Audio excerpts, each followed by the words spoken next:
अस्सलाम वालेकुम dear students, अपने चैनल में आप सभी को खुश आमदीद कहता हूँ। आज का जो हमारा टॉपिक है वो है अदब या लिटरेचर के हवाले से।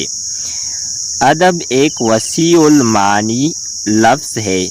ये लिहाज़ों, पासों, तहज़ीबों, शाइस्तगी, तमीज़ों और ज़ुबान व बयान से मुतल्लिक़ इन तहरीरों के लिए इस्तेमाल होता है जिनके तहत उसे अंग्रेज़ी में लिटरेचर का नाम दिया गया।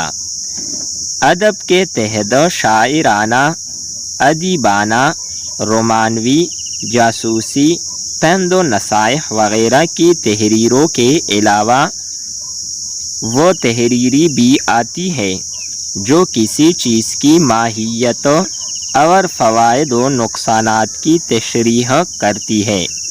मिसाल के तौर पर किसी दवाई का लिटरेचर इस दवाई के अज्जाए तरकीबी, इनके फ़वाइद और नुक़सानात या साइड इफ़ेक्ट से आगाह करती है। आम तौर पर अदब को अदीबाना और शायराना तहरीरों के लिए इस्तेमाल किया जाता है, यानी वो तहरीरें जो इंसानी अफ़कार व ख़यालात और एहसासात की तर्जुमानी करे।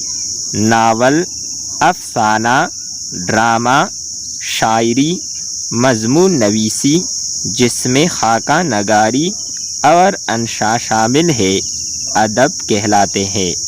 डियर स्टूडेंट्स, उम्मीद करते हैं कि आपको अदब या लिटरेचर के बारे में समझ आई होगी। नेक्स्ट वीडियो के साथ दोबारा मिलते हैं। खुदा हाफिज़।